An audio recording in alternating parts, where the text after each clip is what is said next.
lorsqu'on ressort ses vêtements d'été, on a souvent la désagréable surprise d'avoir les élastiques qui sont complètement pourris. Mais alors là, celui-là, regardez, ça fait même des petits morceaux tout durs. L'élastique est vraiment fichu. Bon, on va le changer. Pour cela, on le démonte. Et une fois qu'on a démonté, comment prend-on les mesures, savoir qu'il va bien nous aller?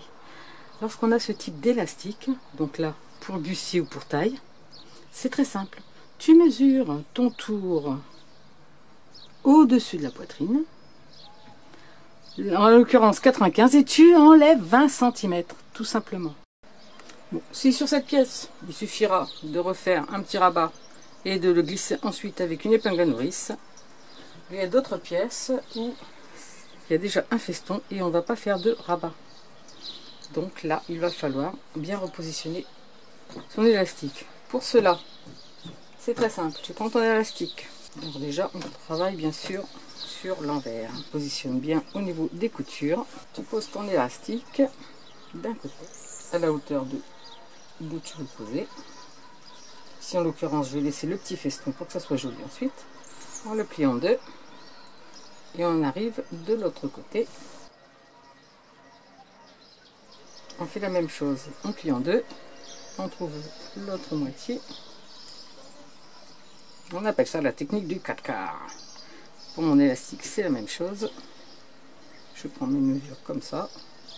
Je sais qu'ici, ça doit se retrouver ici.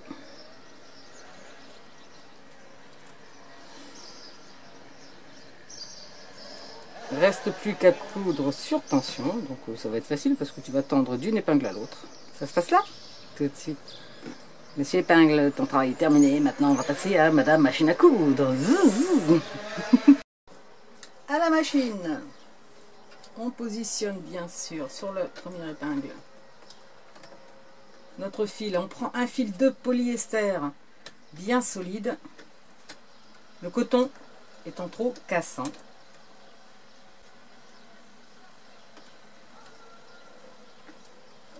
Je positionne à l'endroit voulu. Je descends mon aiguille.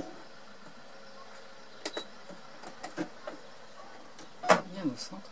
Voilà. Et ensuite, je vais exercer une pression jusqu'à ma prochaine épingle pour pouvoir tendre mon tissu sur mon élastique. Je fais un point en largeur 3, donc un petit peu plus grande que la base de ma machine. Alors bien sûr, on commence par un très fort point avant-arrière pour bien que ça tienne.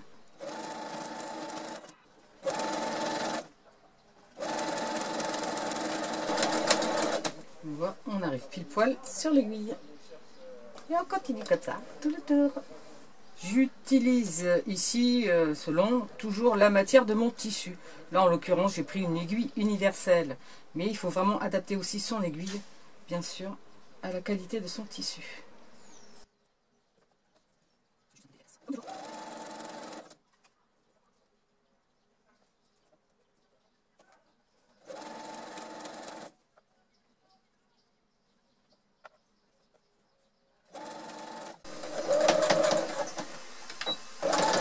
On renforce la jointure, on le fait propre et c'est terminé. Notre petite robe peut de nouveau être portée. Tant que le tissu est bon, l'élastique, lui, avec le soleil, bien sûr, souvent s'abîme très vite. On va refaire aussi les smocks, mais ça, je vous ai déjà fait un tutoriel là-dessus. Hein, les smocks qui s'abîment avec l'élastique, c'est simple. Bobine élastique en dessous. Fil normal solide au-dessus. Avec un point droit assez large, c'est-à-dire à peu près 4 ou 4,5. Ça va tout seul à faire. Mais ça, c'est sur notre vidéo. Je te mets là direct, tiens, le lien en fin de cette vidéo. Et je te dis à bientôt. Turn down for what?